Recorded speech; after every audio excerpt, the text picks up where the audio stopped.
दोस्तों, कैसे हैं आप सब। उम्मीद करती हूँ आप सब ठीक होंगे। आज हम आपके लिए लेकर आए हैं सीरियल सरू का एक बहुत ही धमाकेदार ट्विस्ट। कहानी की शुरुआत होती है उस समय जब कामिनी ने सरूजा को पकड़ लिया है। इतना ही नहीं, वह सरू को भी ढूंढने में लग गई है। जी हाँ, अब वह सरूजा को कभी नहीं छोड़ने वाली। लेकिन यह सब कैसे हुआ और कामिनी ने सरूजा को कैसे पकड़ लिया, चलिए बताते हैं। जहां कामिनी फंक्शन छोड़कर गई थी, उसके गुंडे उसे खबर देते हैं कि वह स्केच आर्टिस्ट भाग गया है। इसके बाद कामिनी उसी जगह पहुंचती है और वहां देखती है कि सरूजा मंदिर में पूजा कर रही है। वह मंदिर के चक्कर लगा रही होती है और फिलहाल सरूजा की नज़र कामिनी पर नहीं पड़ती, लेकिन कामिनी उसे देख ही लेती है। शुरुआत में सरूजा वहां से भागने की कोशिश करती है, लेकिन कामिनी अपने गुंडों को बुलाकर सरूजा को पकड़ लेती है। इतना ही नहीं, वह अब सरूजा को टॉर्चर भी करने वाली है और पूछती है कि उसकी बेटी कहाँ है। लेकिन सरूजा को खुद नहीं पता कि उसकी बेटी कहाँ है। अब देखना है कि आखिरकार सरूजा कैसे बचेगी। यह तो अभी शुरुआत है कहानी की।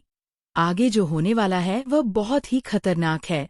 दूसरी ओर स्टेज पर सरू और वेद सही समय पर नहीं पहुंच पाते और अनाउंसमेंट हो जाता है कि शायद अन्नपूर्णा ग्रुप कॉलेज का फंक्शन नहीं हो पाएगा। सरू बहुत परेशान हो जाती है, लेकिन अंततः सही समय पर पहुंचती है और डांस शुरू कर देती है। वह पहले ही 2-3 डांस कर चुकी होती है और वेद जो होश में नहीं था, अब धीरे धीरे होश में आता है और स्टेज पर आकर सरू का साथ देता है। ये सब देखकर अनिका को बहुत गुस्सा आता है। असल में अनिका को रूम में छोड़कर अकेले सरू और वेद का डांस देखने आ जाती है। बाद में वह वहां से भाग जाती है और नया प्लान बनाती है ताकि सरू को नुकसान पहुंचाया जा सके। लेकिन यह प्लान उसके लिए ही खतरनाक साबित होगा, क्योंकि उसके पिता ही इसका शिकार बनेंगे और उनके ऊपर ब्लास्ट होगा। अब सवाल यह है कि क्या अनिका यह सब आरोप सरू पर डाल पाएगी? क्या सच में सरू की माँ भी फंस जाएंगी? और क्या सरू को भी सबका आरोप झेलना पड़ेगा? भाई, आप लोग कितने एक्साइटेड हैं आने वाले ट्विस्ट के लिए? हमें कमेंट्स में ज़रूर बताएं। और ऐसे ही ड्रामाई खबरों से जुड़े रहने के लिए हमारे चैनल को सब्सक्राइब करना मत भूलिए।